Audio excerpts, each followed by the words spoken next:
must sneak toward shore like an enemy.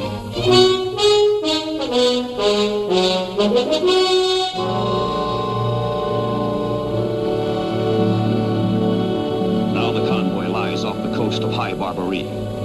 Beyond lies Africa. President Roosevelt announces the landings to the French by radio and asks their help. Then General Eisenhower urges the French to turn their searchlights skyward as a token of welcome. All hands hope and pray there will be no resistance.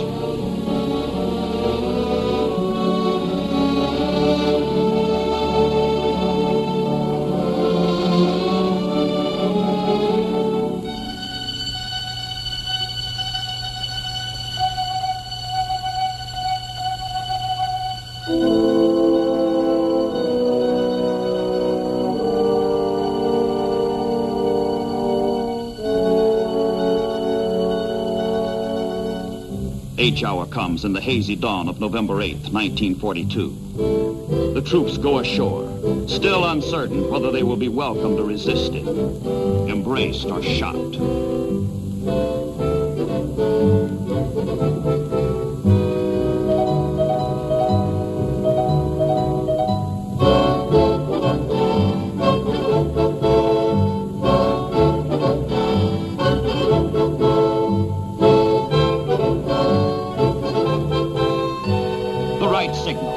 No resistance. But the searchlights are deceptive. The lights are hostile, not friendly.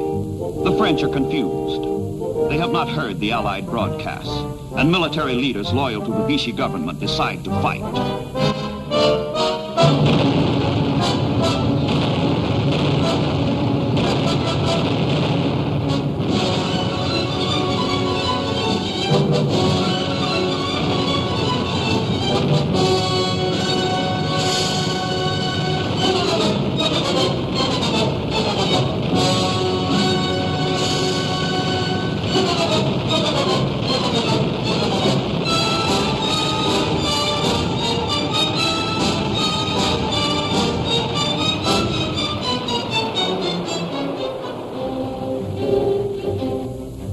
For the landing troops, no doubt remains now.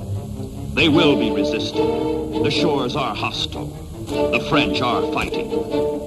But the assault proceeds as planned, and the troops head for shore on either side of Casablanca, the target.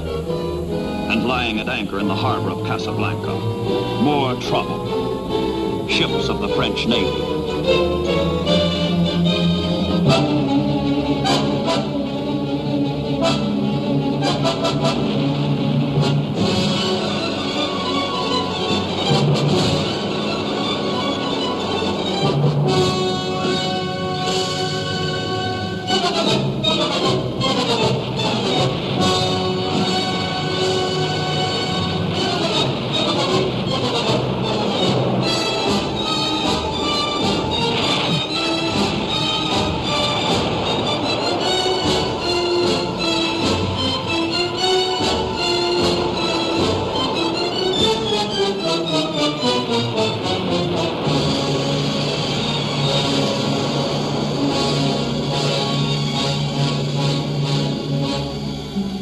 The battle for Casablanca continues for 3 bitter days before the Vichy French surrender, and the Free French and their American allies take over.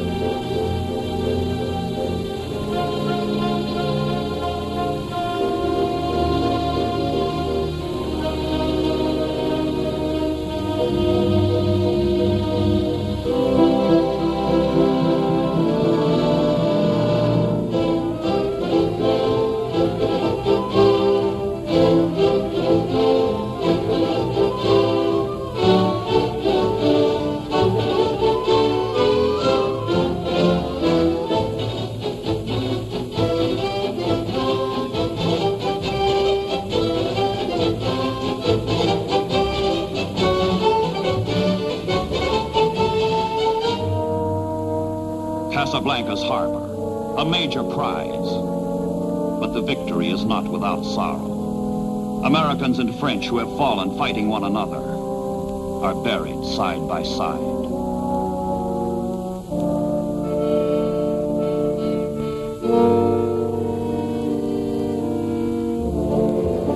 A German commission sent to negotiate with the French is trapped in Casablanca. This, says the general who heads the delegation, is the worst setback to German arms since 1918.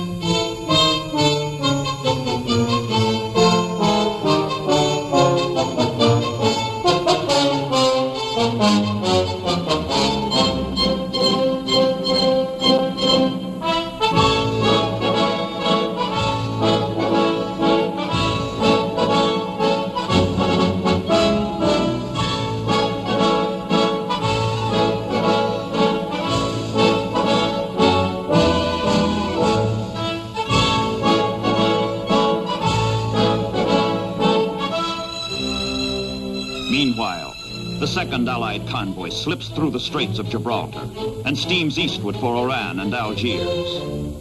In Oran, there are vital airfields and an important road network.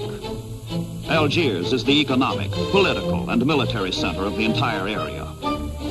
If the convoy can survive the Mediterranean gauntlet of submarines and bombers, all of Northwest Africa will fall into Allied hands in one swift stroke.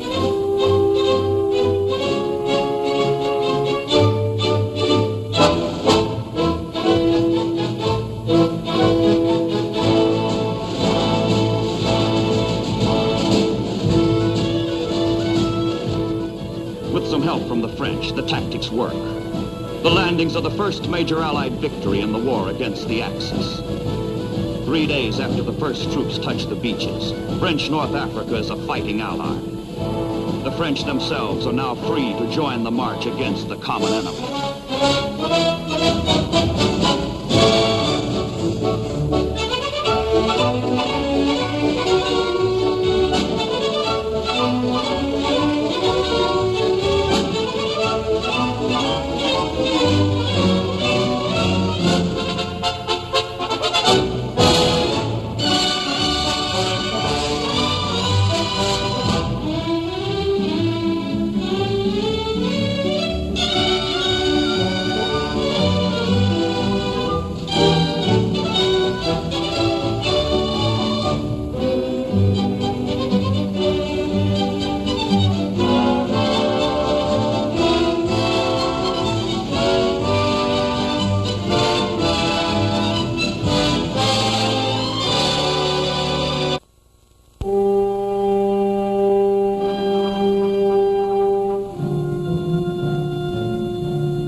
At their newly won seaports, the Allies begin the enormous buildup of supplies in preparation for the ultimate conquest of all North Africa. General Montgomery and his 8th British Army are lashing Marshal Rommel and his fleeing Africa Corps 1,200 miles to the east. In the west, the Allies must make ready for a drive into the desert to catch Rommel in his flight and squeeze him to death.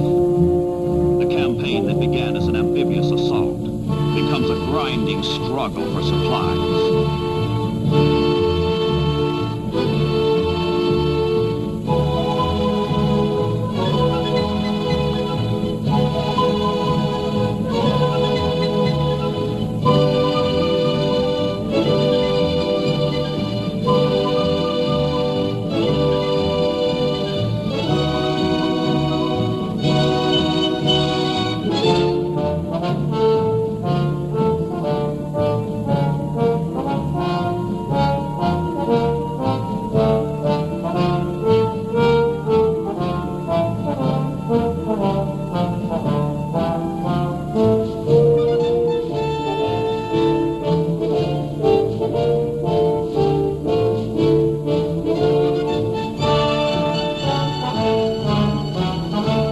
Showdown for the Mediterranean is on.